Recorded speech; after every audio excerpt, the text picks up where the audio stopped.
Hello. അങ്ങനെ എന്താണ് സാവിത്രിയമ്മ തിരക്കിട്ട് ചെയ്തുകൊണ്ടിരിക്കുന്നതെന്നൊക്കെ. അപ്പോൾ ഇതേതോ മീനിൻ്റെ തലയാണ് കേട്ടോ. അപ്പോൾ നമുക്ക് അമ്മയോട് ചോദിക്കാം. ഇതെന്തേൻ്റെ തല? വറ്റയോ? അങ്ങനെ നമ്മൾ വറ്റയുടെ തല തണ്ട് കഴുകി വൃത്തിയാക്കുക. അങ്ങനെ കഴുകിയ തല തണ്ട് വൃത്തിയാക്കി ചട്ടിയിലാക്കി മാറ്റിയിട്ടുണ്ട്. ഇനി ഇതിപ്പോ മുളക് പൊടി ഇഞ്ചി എല്ലാം കൂടി ഇട്ട് കടുക് വറുത്ത് മുളക് പൊടി ചാലിച്ച് തിളച്ച്. അങ്ങനെ അമ്മയുടെ സൗണ്ട് വല്ലായിരിക്കുന്ന പനിയായോണ്ട് കേട്ടോ.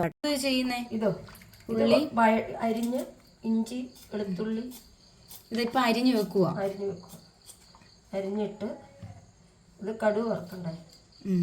കടുക് വറക്കാനുള്ളതാണോ ഈ അരിയുന്ന? അത് ഇതിനകത്ത് അരച്ച് ചേർക്കാനും കടുക് വറുക്കാനും കൂടെ ഉള്ളത് ഒരുമിച്ച് അരിയുക. മാറ്റി വെച്ചിട്ട് കാണിക്കാം. ശരി.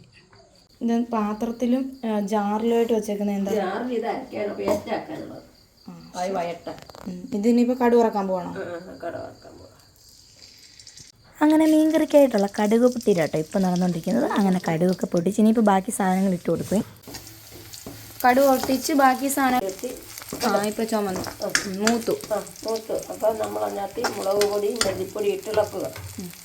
അങ്ങനെ പാകത്തിന് മുളക് പൊടിയും മല്ലിപ്പൊടിയും ഇട്ട് ഇളക്കിക്കൊണ്ടിരിക്കുകയാണ്. ഇതിന് ജാറിനകത്തിട്ട് അരയ്ക്കാൻ പോവാം. ശരി.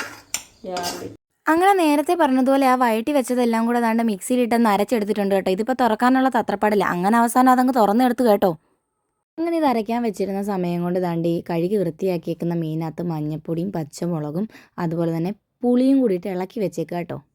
അങ്ങനെ നമ്മൾ അരച്ച് വെച്ചിരിക്കുന്ന അരപ്പ് ദാണ്ടി മീനകത്തോട്ട് ഇട്ട് കൊടുക്കുക. നമ്മളിതുവരെ അടുപ്പ് കത്തിച്ചിട്ടില്ല കേട്ടോ. കാരണം എന്താ വെച്ച് കഴിഞ്ഞാൽ അമ്മ പറഞ്ഞു ഇതെല്ലാം കൂടെ മിക്സ് ആക്കിയതിന് ശേഷം മാത്രം അടുപ്പ് കത്തിച്ചാൽ മതി, അല്ലെന്നുണ്ടെങ്കിൽ ഈ അരപ്പൊന്നും ഈ മീനകത്തേക്ക് ഇറങ്ങി പിടിക്കില്ലെന്ന്.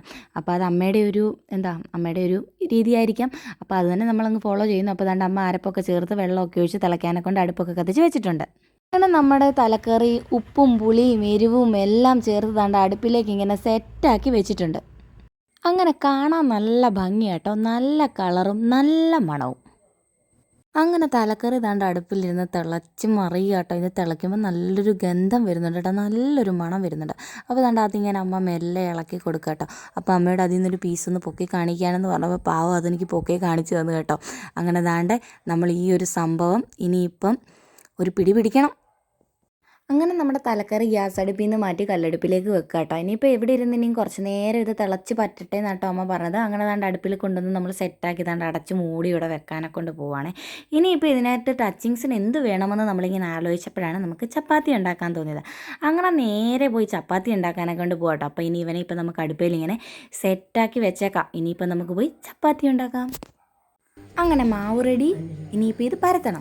പരത്തി സെറ്റാക്കി വെച്ചിട്ടുണ്ട്. ഇനിയിപ്പോൾ ഇതൊന്ന് ചുട്ടെടുക്കണം. അങ്ങനെ ദാണ്ട് ഇത് ചുടാനും കൊണ്ട് പോവാട്ടോ. അങ്ങനെ തിരിച്ചും മറിച്ചും ഒക്കെ ഇട്ട് നല്ല ചപ്പാത്തി പൊള്ളിച്ചെടുക്കുന്നുണ്ട്. ഇനിയാണ് കഥ.